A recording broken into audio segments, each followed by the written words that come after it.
13 sont présents. Le quorum étant atteint, je déclare la séance ouverte.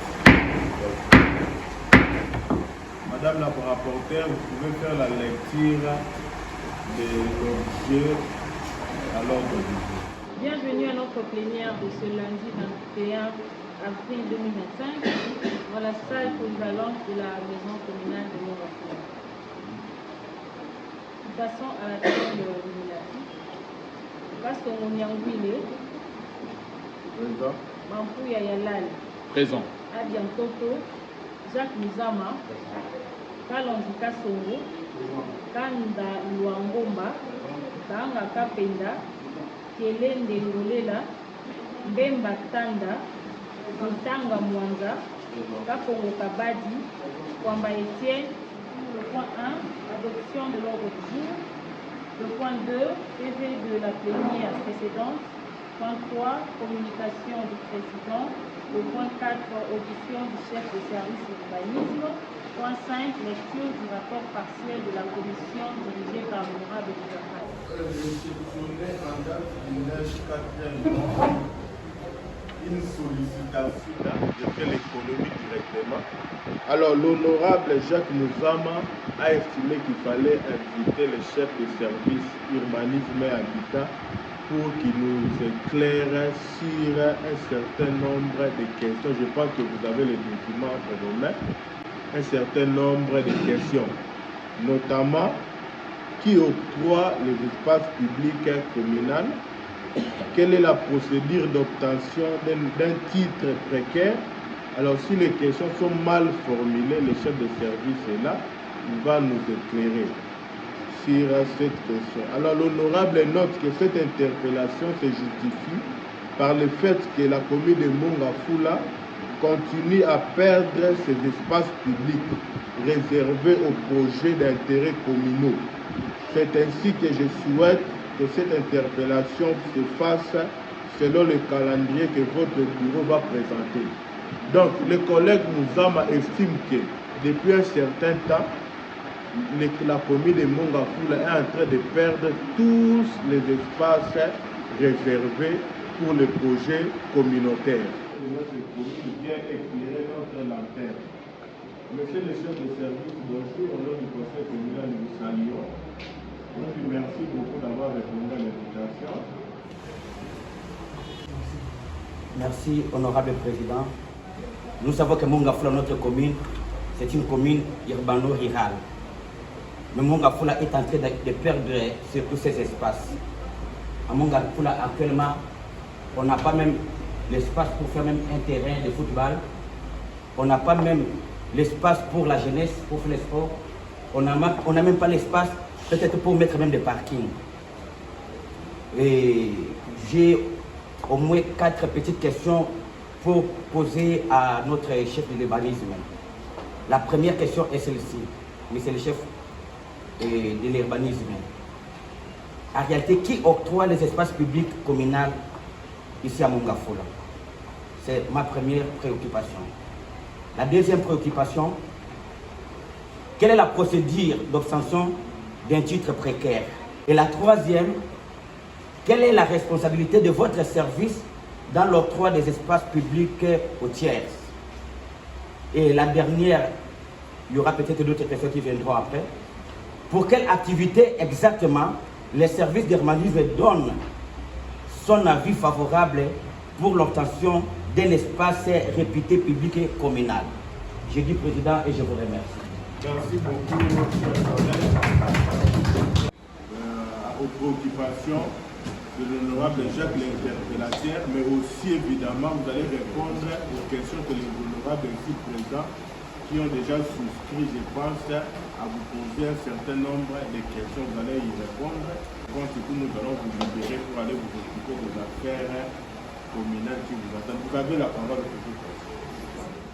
Normalement, je vous remercie d'abord tout mon conseiller communal.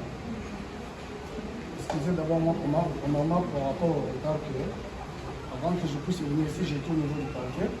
Donc, les invitations, je ne sais pas d'abord répondre. Donc, veuillez d'abord m'excuser par rapport à cette retard. Ok, merci. Par rapport à votre première question, qui octroie l'espace public communal? Oui.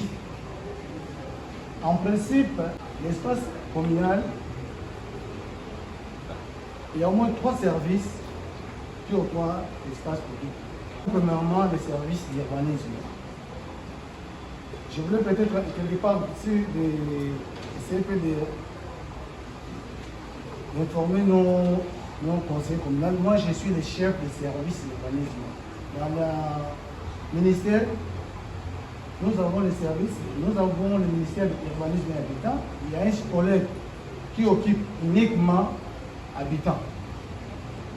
L'habitant, c'est la dame qui occupe tous les problèmes des locataires avec le bailleur.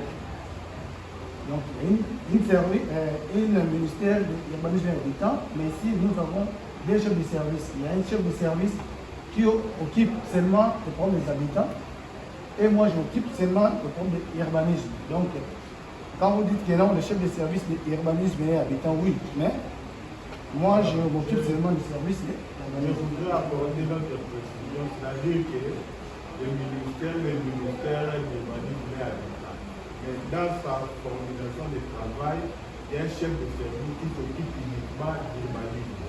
Lui qui est présent aujourd'hui ne répondra pas aux questions relatives à son collègue d'habitat. Lui, il est chef de service d'urbanisme.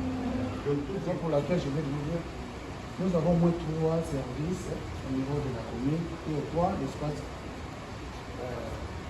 l'espace public communal. Nous avons le service de ITPR.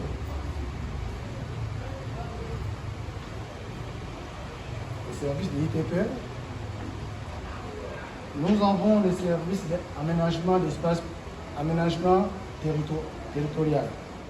Nous avons le service d'urbanisme et dès que vous êtes sur le terrain, vous allez voir aussi il y a les documents d'assainissement de la ville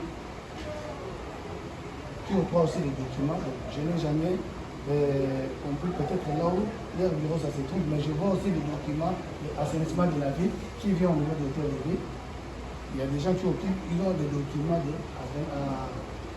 qui viennent au niveau de la ville, assainissement de la ville. Quant à nous, quand déjà un assujetti vient nous voir pour d'abord solliciter une demande pour obtenir le document à titre précaire, la première procédure, on lui demande d'abord d'octroyer d'abord un document. Quelles sont les activités qu'il devait faire sur l'emprise publique de l'État? On va d'abord lui dire de commencer à faire une demande. Sur base de cette demande-là, c'est là maintenant que nous allons voir quelles sont les activités qu'il devait d'abord faire sur l'emprise publique de l'État. Par rapport à la demande, quand il fait une demande, peut-être exemple, je vais dire que non, je voulais mettre une kiosque de démon. Il va faire par rapport aux autres questions, ça fait une activité quelconque. Par rapport aux 3e question, quelles sont les procédures de service pour employer l'espace public entier? Oui. Quand quelqu'un vient solliciter d'abord l'espace, pour l'étude de faisabilité, de voir est-ce que l'espace qui est là où le président de demander, on peut donner un avis favorable ou défavorable. À part de donner un avis favorable, il faut faire aussi une proposition que l'espace que vous avez sollicité, dans l'endroit que vous avez sollicité, donc le service a donné un avis défavorable, on peut vous délocaliser et vous chercher encore un autre endroit pour faire votre activité, ce que vous devez faire. Donc voilà par rapport aux 3e question et par rapport aux 2e question. C'est ça, c'est que comme je viens de répondre par rapport aux 3e question. Les services techniques, quand est-ce que nous pouvons donner un avis défavorable? Il y a peut-être des câbles d'obtention. Là, vous avez sollicité de mettre peut-être un conteneur. Donc, non, il y a des câbles d'obtention. Demandez d'abord les procédures. Et si on voit que cette affaire que vous voulez faire, là où il y a des câbles souterrains ou bien des câbles intérieurs d'obtention, les services il donne un avis défavorable par rapport à l'occupation que vous devez faire. Donc voilà, par rapport aux 4 questions, je ne sais pas peut-être si j'ai répondu à toutes les questions. Il y a s'il y a encore des questions, je suis capable de vous répondre donc c'est je vous remercie. Merci beaucoup, monsieur le chef de service. Nous avons suivi vos réponses. Nous allons vous demander de récupérer votre place. Nous allons passer, demander au conseiller, d'abord Jacques d'abord, qui va passer.